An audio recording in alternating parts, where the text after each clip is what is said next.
안녕하세요. 스위토동입니다. 오늘은 2월 4일 NBA 10경기 분석해보도록 하겠습니다. 일단 2월 4일 경기들은 조금 어려운 경기들이 많아서 조금 찝찝한 경기들이 많아서 웬만하면 패스하는 게 낫지 않을까 싶은데 그래도 한번 분석 시작해보도록 하겠습니다. 일단 미러키 대 인디애나입니다. 일단 미러키는 12승 8패, 지금 승패 승으로 오가고 있죠. 지난 포틀과의 경기에서 134대 106으로 승리를 거뒀죠. 반면 인디애나는 오늘 멤피스와의 경기에서 134대 116으로 대승을 거뒀습니다.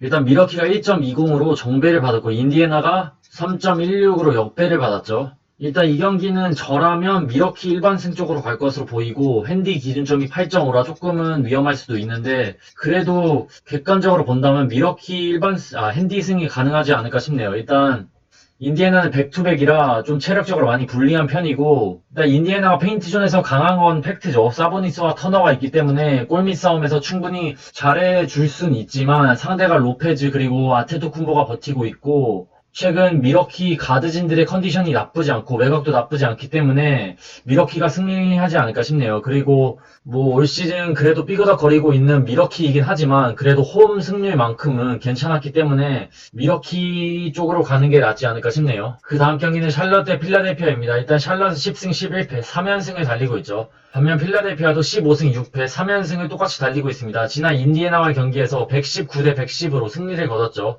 일단 필라델피아는 1.28로 정배를 받았고 샬럿은 2.72로 역배를 받았죠.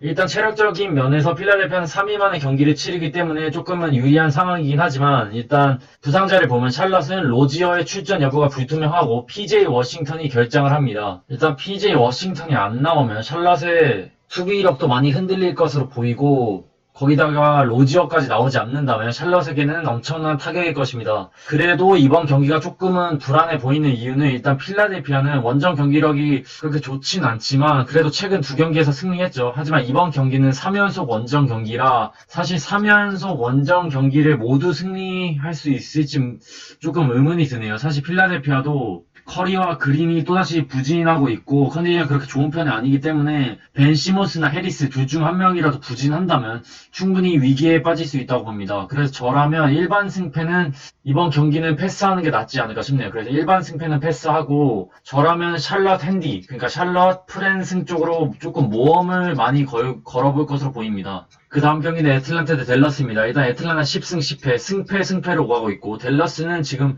6연패에 빠지면서 경기력이 너무 좋지 않습니다. 일단 댈러스는 지난 피닉스와의 경기에서 109대 108로 아쉽게 패배를 당했죠. 일단 피닉스 2연전에서 모두 패배를 당하면서 컨디션 그리고 분위기가 많이 좋지 않은 댈러스죠. 일단 댈러스가 1.69로 정배를 받았고 애틀란타가 지금 1.79로 역배를 받았죠. 저라면 이 경기는 댈러스 일반승이 낫지 않을까 싶네요. 그래서 댈러스 승, 댈러스 핸디 승이 나아 보이는데 일단 뭐 가장 큰 이유는 지난 경기에서 댈러스가 패배를 당하긴 했지만 지난 연패를 당하는 동안 그나마 경기력이 많이 올라온 경기가 지난 경기였습니다. 그리고 무엇보다 포르징기스가 부상해서 복귀하고 지난 경기에서 19득점을 올려줬죠. 포르징기스가 부상해서 복귀하고 가장 많은 득점을 올리면서 조금 경기력이 많이 올라왔다고 봅니다. 그래서 이번 경기는 지금 부상자도 아예 없고 지금 엄청나게 동기부여가 된 댈러스가 원정에서 연패를 끊어낼 가능성이 높다고 봅니다. 그래서 저라면 댈러스 일반승 쪽으로 갈 것으로 보입니다. 그 다음 경기는 시카고 대 뉴욕 닉스죠. 일단 시카고는 8승 11패, 뉴욕 닉스는 9승 13패입니다. 일단 시카고는 지난 뉴욕 닉스, 그러니까 두 팀은 연달아 맞붙네요. 일단 시카고는 지난 맞대결에서 110대 102로 승리를 거뒀죠. 최근 마카넨의 활약이 매우 좋고 잭라빈도 잘해주고 있기 때문에 시카고는 지금 득점력만큼은 그러니까 공격에서 좋은 모습을 보여주고 있고 뉴욕 닉스는 일단 랜드의 부담감 그리고 랜드를 도와줄 수 있는 선수가 부족한 상황이죠. 일단 시카고가 1.47로 정배를 받았고 뉴욕 닉스가 2.13으로 역배를 받았죠. 이번 경기는 시카고 일반승이 낫지 않을까 싶네요. 뉴욕 닉스가 나눠먹기에 조금 실패할 것 같은 이유는 최근 시카고에 주전들의 활약이 매우 뛰어나죠. 일단 화이트, 잭라비, 마카넨까지 있고 지금 윌리엄스와 가포드까지 지난 경기에서 모두 두 자릿수 득점을 올려주면서 득점량만큼은 확실히 뉴욕 닉스를 압도했었죠. 물론 뉴욕 닉스는 벤치에서 버크스가 잘해주고 있긴 하지만 확실히 주전에서 많이 밀릴 것으로 보이기 때문에 이번 경기도 시카고 승이 낫지 않을까 싶고, 다만 핸디는 조금 위험할 수도 있어서 패스하는 게 낫지 않을까 싶네요.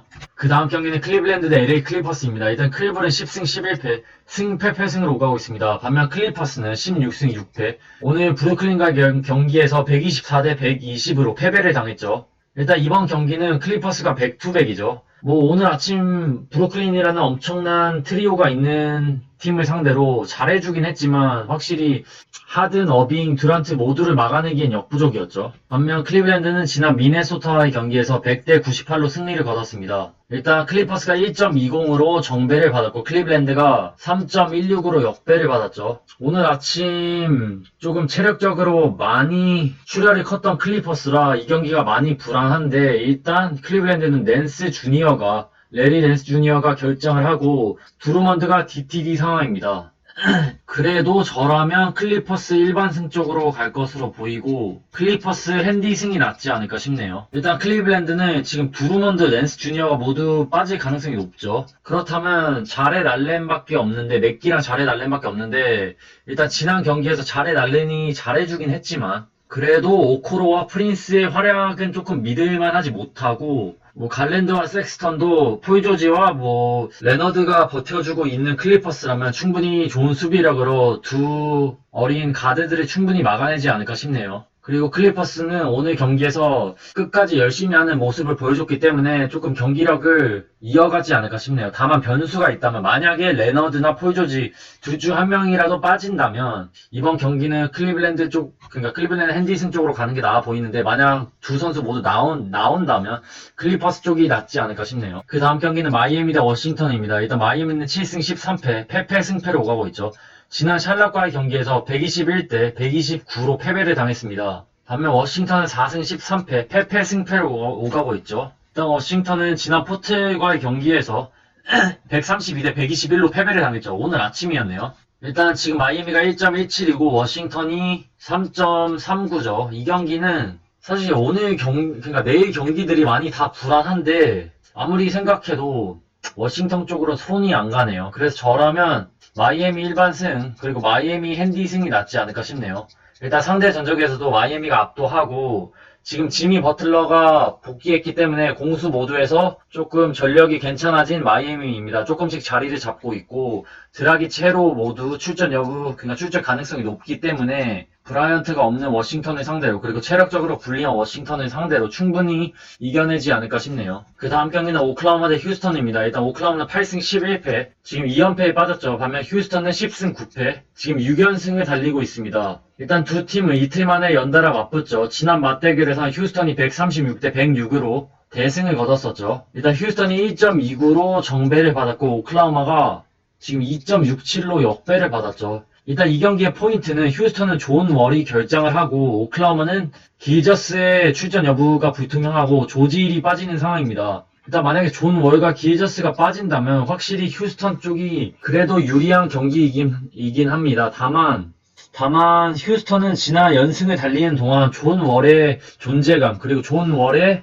역할이 확실했었죠. 그래서 존 월이 나오지 않는다면 충분히 휴스턴이 흔들릴 가능성이 높고 충분히 연승이 깨질 타이밍이라고 봅니다. 다만 오클라호마의 지금 전력을 믿을 수 없는 상황이라 이 경기는 사실 패스가 답이라고 봅니다. 패스가 답인데 그래도 간다면 휴스턴 일반승 정도만 가는 게 낫지 않을까 싶네요. 그 다음 경기는 샌안토니오 대 미네소타입니다. 일단 샌안토니오는 11승 10패 2연패에 빠졌습니다. 지난 멤피스와의 경기에서 133대 102로 패배를 당했죠. 반면 미네소타는 5승 15패, 클블과의 경기에서 패배를 당했었죠. 일단 샌안토니오는 1.23으로 정배를 받았고 미네소타가 2.97로 역배를 받았죠. 이 배당이 생각보다 역배가 많이 터지는 배당인데 그래도 이 경기는 틀리더라도 샌안토니오 쪽으로 가는 게 낫지 않을까 싶네요. 그래서 저라면 샌안토니오 핸디 승이 낫지 않을까 싶네요. 물론 알드리지의 출전 여부가 불투명하긴 하지만 미네소타는 러셀과 레이드의 출전 여부도 불투명하고 칼 앤서니 타운즈와 헤레난 고메즈도 아웃입니다.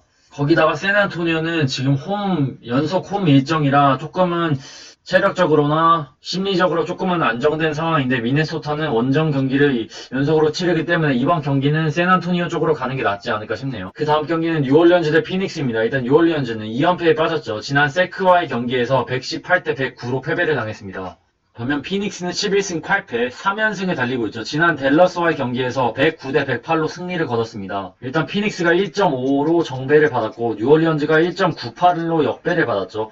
저라면 이번 경기 조금 모험을 걸어보고 뉴올리언즈 역배승이 나아 보이고 뉴올리언즈 프랜승이 낫지 않을까 싶네요. 일단 뉴올은 아담스, 그리고 피닉스는 부커의 출전 여부가 불투명한 상황이죠. 그리고 상대 전적에서도 피닉스가 우세하긴 하지만 일단 지난 경기에서 뉴올리언즈는 주전 4명, 그러니까 5명 중 4명이 모두 두 자릿수 득점을 올려줬고, 그리고 벤치에서 하트 선수도 두 자릿수 득점을 올려주면서 나쁘지 않았었죠. 그리고 부커가 지금 주전 라인업에 합류했다가 안 했다가 합류했다가 안 했다가를 반복하고 있기 때문에 조금은 피닉스가 한 번쯤은 어수선한 경기라고 펼치지 않을까 싶네요. 이 경기의 포인트는 사실 에이튼이 지고 있다고 봅니다. 에이튼이 얼마나 뉴올리언즈를 상대로 잘해주냐. 그 반면 뉴올리언즈는 에이튼을 어떻게 막아낼 수 있는가의 싸움인데, 자이온의 컨디션이 그렇게 나쁜 편도 아니고 잉그램까지 있기 때문에 잉그램의 점퍼나 공격을 막아내기엔 피닉스가 조금 어렵지 않을까 싶네요. 그리고 뉴올리언즈가 지난 홈 일정에서 3연패를 당했기 때문에 이번 홈 연속 경기들에서 또다시 3연패를 당하진 않을 것으로 보입니다. 그래서 저라면 뉴올리언스 쪽으로 가는 게 낫지 않을까 싶네요. 그 다음 경기는 세크라멘토 대 보스턴입니다. 일단 세크라멘토는 일단 9승 11패, 승승패승으로 가고 있고 지난 6월과의 경기에서 승리를 거뒀죠. 반면 보스턴은 11승 8패, 승패패승으로 오가고 있습니다. 지난 골스와의 경기에서 111대 107로 승리를 거뒀죠. 오늘 아침 경기였죠. 스마트가 결장을 하긴 했지만 확실히 워커, 테이텀, 브라운이 좋은 활약을 해주면서 골스를 상대로 승리할 수 있었죠. 일단 지금 보스턴 배당이 1.55고 세크라멘토가 1.98인데 저라면 조금 모험을 걸고 보스턴 일반승 쪽으로 갈 것으로 보이고 보스턴 핸디승이 낫지 않을까 싶네요. 일단 이번 경기에서도 스마트가 결정을 하기 때문에 가드진에서 팍스를 막아내는 데는 조금은 어려움이 있지 않을까 싶네요. 그리고 체력적으로 불리하긴 하지만 타이스와 탐슨이 있기 때문에 세크라멘토의 약한 골밑을 상대로 충분히 잘해줄 것으로 보이고 든든하지 않을까 싶네요. 그리고 세크라멘토도 벤치 싸움에서는 확실한 공격 옵션이 없기 때문에 어려울 것으로 보이고, 그래서 워커가 가드, 그리고 제일런 브라운이, 그리고 테이텀이 이 3인방의 밸런스가 더 좋고 공격 옵션이 더 다양하다고 보기 때문에 보스턴이 승리를 가져가지 않을까 싶네요. 그럼 2월 4일 NBA 10경기 분석해봤습니다. 시청해주셔서 감사합니다. 2월 4일 경기는 조금 어려워서 많이 고민해보시고 패스도 답이라고 봅니다. 건승 렛츠고!